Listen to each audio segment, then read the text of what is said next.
अस्सलाम वालेकुम। Welcome all of you in developers yard. आज का बेसिकली जो इस ट्यूटोरियल का टॉपिक है वो है व्हाट इज़ एमएससी। एमएससी क्या होता है और हम लोग इसे क्यों यूज़ करते हैं। अगर तो आप लोगों को एमएससी के बारे में कोई भी कन्फ्यूजन या इसमें किसी किस्म की कोई भी डिफ़िकल्टी आती है तो वो इंशाल्लाह इस ट्यूटोरियल में सारी जो है वो आपको कन्फ्यूजन जो है वो दूर हो जाएंगी। सो स्टार्ट करते हैं। What is एमवेसी। एमवेसी है क्या और हम लोग इसे यूज़ क्यों करते हैं। एमवेसी बेसिकली एक डिज़ाइन पैटर्न है। डिज़ाइन पैटर्न का मतलब कि ये एक कंप्लीट एक पैटर्न है जिसको फॉलो करके हम लोग जो सा है वो अपनी क्या नाम है वेबसाइट्स वगैरह बिल्ड कर सकते हैं। इसके अलावा भी काफ़ी ज़्यादा फ्रेमवर्क्स हैं जिनको हम लोग यूज़ करते हैं, बट एमवेसी ही बेसिकली जो है वो ज़्यादातर जो है लोग एमवेसी को ही फॉलो क्यों करते हैं। बेसिकली एमवेसी ने सबसे बड़ा एज या सबसे बड़ा बेनिफिट ये किया है कि इसने कोर्स को थ्री पार्ट्स में डिवाइड कर दिया है। एम का मतलब मॉडल, वी का मतलब व्यू, सी का मतलब कंट्रोलर। मीन के जो हमारा कोड है उसको थ्री पार्ट्स में डिवाइड कर दिया। तो बेसिकली इस टेक्स्ट की तरफ आते हैं। सबसे पहला पॉइंट क्या कहता है, provide a great opportunity developers. इसका मतलब क्या है कि एमवीसी ने जो डेवलपर्स हैं यानी कि जो बेसिकली कोडर्स हैं जो डेवलप करते हैं वेबसाइट्स वगैरह, उनको एक बहुत अच्छी अपॉर्चुनिटी प्रोवाइड किया है। वो अपॉर्चुनिटी उसने क्या प्रोवाइड किया है कि उसने कोर्स को थ्री पार्ट्स में डिवाइड कर दिया। थ्री पार्ट्स में डिवाइड करने का फ़ायदा हमें क्या हुआ है, हम लोग क्यों कोड को थ्री पार्ट्स में डिवाइड कर रहे हैं, इसका आंसर आपको आगे जो है वो अगले पॉइंट्स में मिल जाएगा। देन सेकंड मेरे पास क्या है, allow you to develop web application with loosely coupled components. MVC हमें अलाउ करता है कि हम लोग जो वेबसाइट्स हैं वो बना सकते हैं लूजली कपल्ड कंपोनेंट्स के साथ। लूजली कपल्ड कंपोनेंट्स के मुराद का मतलब कि इसमें जो भी पार्ट्स हैं, जो भी कंपोनेंट्स हैं, वो एक दूसरे पर डिपेंड नहीं हो रहे होते, वो टोटली लूजली कपल्ड होते हैं। लूजली कपल्ड का मतलब कि कंपोनेंट एक दूसरे पर डिपेंड नहीं हो रहे होते। ठीक है, तो एमवीसी बेसिकली हमें क्या करता है, एमवीसी ने बेसिकली डेवलपर्स को काफ़ी अच्छी अपॉर्चुनिटी प्रोवाइड की है और उसको हम और एमवीसी बेसिकली हमें अलाउ करता है कि आप उसे यूज़ करके जो सा है वो एप्लीकेशंस बनाएं लूजली कपल कंपोनेंट के साथ। लूजली कपल कंपोनेंट्स का मतलब ऐसे कंपोनेंट्स जो एक दूसरे पर डिपेंड ना हो रहे हो। देन उसके बाद इसने कोड को थ्री पार्ट्स में डिवाइड किया। आगे वो सारा आपको बताता हूँ कि बेसिकली इसने कोर्स को किस तरह से थ्री पार्ट्स में डिवाइड किया है। Then fourth point, enable separating data access business and presentation logic from each other. अभी तक हम लोग ऊपर देख रहे थे कि जी इसने कोर्स को थ्री पार्ट्स में डिवाइड किया। अब ये पॉइंट है जो हमें बेसिकली डिस्क्राइब कर रहा है कि इसने कोर्स को किस तरह से थ्री पार्ट्स में डिवाइड किया। सबसे पहले क्या कहता है, enable separating data access. Data access का मतलब कि वो जगह जहाँ से हम लोगों ने अपना डाटा लेना है, तो वो बेसिकली डेवलपमेंट में वो जगह कौन सी होती है, वो जगह होती है डेटाबेस। तो डाटा एक्सेस से मुराद के बेसिकली ऐसी जगह जहां से हम लोगों ने डाटा लेना है, एक मीन के डेटाबेस। डेटाबेस का कोड हम लोग एक जगह पर करते हैं, डेटाबेस का प्रोग्राम, डेटाबेस का कोड, डेटाबेस का जो भी हम लोगों ने बेसिकली डेटाबेस के कोड में लिखना है वो हम लोग एक जगह पर लिखते हैं। बिजनेस का मतलब business and presentation logic from each other. Business and presentation logic का मतलब कि बिजनेस का मतलब जो हम लोग अपनी लॉजिक बनाते हैं वो हम लोग किसी दूसरी जगह पर लिखते हैं। एंड प्रेजेंटेशन लॉजिक, प्रेजेंटेशन का लॉजिक का मतलब और जो फ्रंट एंड है, जो व्यू है, वो हम लोग थर्ड जगह पर लिखते हैं। Again basically MVC basically course को थ्री पार्ट्स में डिवाइड करता था। तो सबसे पहले हम लोगों ने जो भी डेटाबेस का कोड या जो भी डेटाबेस का प्रोग्राम लिखना है वो हम लोग एक जगह पर लिखेंगे। ठीक है, जो फ्रंट एंड है वो हम लोग एक जगह पे लिखेंगे और जो हम लोगों ने अपनी लॉजिक बनानी है वो हम लोग एक जगह पे लिखेंगे। तो सबसे पहले आता है मॉडल। एमवीसी की अगर फुल फॉर्म बताऊं तो एमवीसी की फुल फॉर्म होती है मॉडल, व्यू एंड कंट्रोलर। अब मॉडल किसे कहते हैं, व्यू किसे कहते हैं और कंट्रोलर किसे कहते हैं, ये बेसिकली हम लोग देखते हैं। अगर एमवीसी की फुल फॉर्म जो है वो हमारे पास होती है मॉडल, व्यू, कंट्रोल, तो सबसे पहले मॉडल को डिस्कस करते हैं। मॉडल में बेसिकली अगर आपने डेटाबेस से रिलेटेड कोई भी काम करना है तो हम लोग वो मॉडल में करते हैं।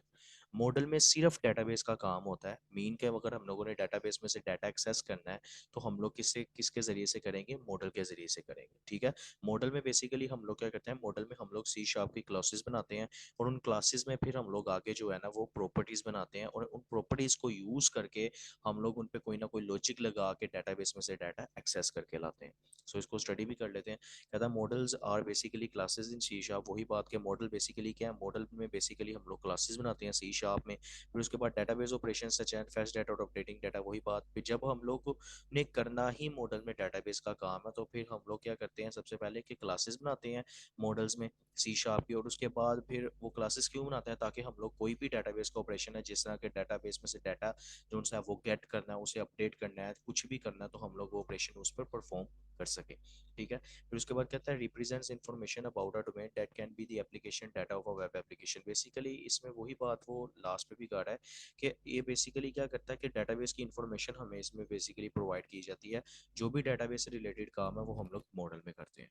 देन व्यू बेसिकली क्या होता है, जब भी आप कोई चीज़ ओपन करते हैं उसका आपको एक फ्रंट एंड नज़र आता है, एक यूज़र इंटरफेस नज़र आता है, उसे व्यू कहा जाता है। व्यू में बेसिकली हम लोग HTML CSS bootstrap JavaScript jQuery basically front and का कोड सारा का सारा करते हैं, जिसमें हम लोग ये टेक्नोलॉजी ये लैंग्वेजेस सॉरी यूज़ करते हैं, जिस तरह HTML CSS bootstrap JavaScript jQuery होगी, इन लैंग्वेजेस को यूज़ करके हम लोग अपना फ्रंट एंड का कोड करते हैं।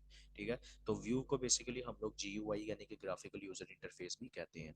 लास्ट पे और मेन जो हमारा पार्ट आता है वो आता है कंट्रोलर के। कंट्रोलर बेसिकली क्या होता है और हम लोग इसे क्यों यूज करते हैं। हमारी एमवीसी में जो सबसे मेन रोल है वो कंट्रोलर प्ले करता है। कंट्रोलर प्ले किस तरह से करता है कि कंट्रोलर में बेसिकली हम लोग अपनी लॉजिक बिल्डिंग करते हैं। लॉजिक बिल्डिंग का मतलब कि हम लोग लॉजिक बनाते हैं बैकएंड पे। बेसिकली बैकएंड का जो भी काम है बैकएंड पे कि भाई इस मेथड या इस बटन के बैकएंड पे ये काम होना चाहिए, वो सारा का सारा काम हम लोग कंट्रोलर पे करते हैं। कंट्रोलर में टोटली बैकएंड का कोड किया जाता है। बैकएंड का कोड हम लोग किस में करते हैं, कंट्रोलर में करते हैं। तो कंट्रोलर में हम लोग अपनी लॉजिक्स वगैरह बनाते हैं।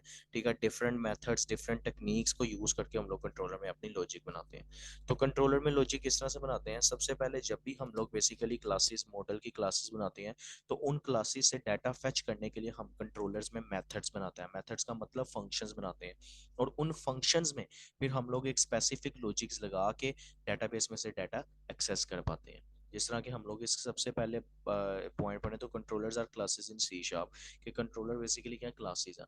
तो कंट्रोलर बेसिकली क्यों यूज किया जाता है, कंट्रोलर बेसिकली कंट्रोलर में हम लोग डिफरेंट फंक्शंस बनाते हैं, और उन फंक्शंस को यूज करके हम लोग डेटाबेस में से डिफरेंट डाटा एक्सेस कर पाते हैं। ठीक है जी। तो ये देखिए आगे, contain logic and provide link between model and view. Controller क्या करता है, कंट्रोलर लिंक करता है मॉडल और व्यू को। क्यों मॉडल और व्यू को, कंट्रोलर सबसे पहले जो भी डाटा है वो की मॉडल में से वो डाटा निकालता है। मॉडल में से वो डाटा निकालने के बाद व्यू को वो डाटा देता है कि आप ये डाटा यूजर को उसके फ्रंट एंड पर शो करवाओ। कंट्रोलर बेसिकली हमारे पास जो है वो क्या करता है कि जब भी हम लोग बेसिकली एक डेटाबेस बनाते हैं, मॉडल की क्लासेस बनाते हैं, तो कंट्रोलर क्या करता है, उस मॉडल क्लासेस को यूज करते हुए डेटाबेस में से डाटा निकालता है, और जो भी डाटा उसने निकाला होता है वो व्यू को प्रोवाइड करता है कि आप ये बेसिकली फ्रंट एंड पर यूजर को शो करवा दो। ठीक है जी। फिर उसके बाद है handle request to application by user. User की तरफ से जो भी रिक्वेस्ट आती है वो कंट्रोलर ही उसे हैंडल करता है। गेट डाटा फ्रॉम डेटाबेस, ये पॉइंट पहले हम लोग पढ़ चुके हैं। Specify a view that return a response to a client, और वही बात ये बेसिकली व्यू को डाटा देता है जो रिस्पांस करता है क्लाइंट को करता है। सो लास्ट पर इसका बेनिफिट्स और इसके लास्ट पे एक डायग्राम देखेंगे। बेनिफिट्स इसके क्या हैं, बेनिफिट्स इसके ये हैं सबसे पहले हमें कि ensure you to enable you to ensure that various application concerns into different and independent software components. Independent software का कंपोनेंट्स का मतलब कि एमवीसी यानी कि मॉडल व्यू कंट्रोलर, ये तीनों के तीनों इंडिपेंडेंट सॉफ्टवेयर कंपोनेंट्स है। इंडिपेंडेंट का मतलब ये तीनों किसी पर डिपेंड नहीं कर रहे। डिपेंड का मतलब ये तीनों एक दूसरे के साथ जो सा ना वो लिंक नहीं कर रहे, ये बेसिकली इंडिपेंडेंटली वर्क कर रहे हैं। मीन कि अगर मैं एक कंपोनेंट में कोई चेंज करूंगा तो मुझे दूसरे कंपोनेंट में चेंज नहीं करना पड़ेगा। ठीक है। हर कंपोनेंट में मैं सेपरेट सेपरेट वर्क कर सकता हूँ। Then second point, enable you to test each component independently. This is allow you to ensure that this is working as per the requirement and then simplify। वही बात कि basically जब component तीनों के तीनों कंपोनेंट हमारे इंडिपेंडेंटली हैं यानी कि एक दूसरे पर डिपेंड नहीं कर रहे, तो जारी बात है मैं हर कंपोनेंट को टेस्ट भी इंडिपेंडेंटली कर सकता हूँ। मीन कि अगर मैं एक कंपोनेंट पर मैं टेस्टिंग कर रहा हूँ, एक कंपोनेंट में मेरे कोई बग्स या कोई एरर आ गए हैं, तो जरूरी नहीं मेरे दूसरे कंपोनेंट्स में भी बग्स और एरर आ जाएंगे। क्यों नहीं आएंगे, क्योंकि वो हमारे इंडिपेंडेंटली काम कर रहे हैं, डिपेंडेंट नहीं है एक दूसरे पर। इस वजह से उनमें किसी किस्म के कोई एरर्स वगैरह, बग्स वगैरह उसमें नहीं आएंगे। तो इसी तरह अगर हम लोगों ने बेसिकली हम लोगों ने किसी एक मॉड्यूल को या किसी एक कंपोनेंट को टेस्ट करना है तो वो भी हम लोग कर सकते हैं। ज़रूरी इसमें नहीं होगा कि हम लोग तीनों कंपोनेंट्स को ही टेस्ट करें। आप लोग किसी एक कंपोनेंट पर भी टेस्टिंग टेक्निक अप्लाई कर सकते हैं, किसी एक कंपोनेंट में चेंजिंग कर सकते हैं। ठीक है, क्यों कर सकते हैं? क्योंकि ये इंडिपेंडेंट है। मीन के अगर हम लोग किसी एक कंपोनेंट में कोई चेंज करेंगे तो वो ज़रूरी नहीं होगा कि हमने हर कंपोनेंट में चेंज करना होगा उसे। अब लास्ट पे बेसिकली हमारे पास जो है वो इसकी डायग्राम होगी जिसमें हम लोग इसका एक वर्कफ्लो पढ़ेंगे। ठीक है, तो सबसे पहले जब भी हमारे पास कोई रिक्वेस्ट आती है यूज़र की तरफ से, जब भी हमारे पास कोई रिक्वेस्ट आती है वो सबसे पहले कंट्रोलर के पास जाती है। जब कंट्रोलर के पास इसी वजह से मैंने ऊपर आपको बताया था कि कंट्रोलर हमारे पास मोस्ट इंपॉर्टेंट थिंग है एमवीसी की। तो जब भी हमारे पास कोई रिक्वेस्ट आएगी वो कंट्रोलर के पास जाएगी। कंट्रोलर क्या करेगा? कंट्रोलर देखेगा कि जो डिमांड मेरे से कस्टमर ने किया है, जो डिमांड मेरे से क्लाइंट ने किया, या जो डाटा वो मेरे से मांग रहा है, क्या वो डाटा मेरे पास है? वो डाटा देखने के लिए कंट्रोलर किस में जाएगा? मॉडल में जाएगा।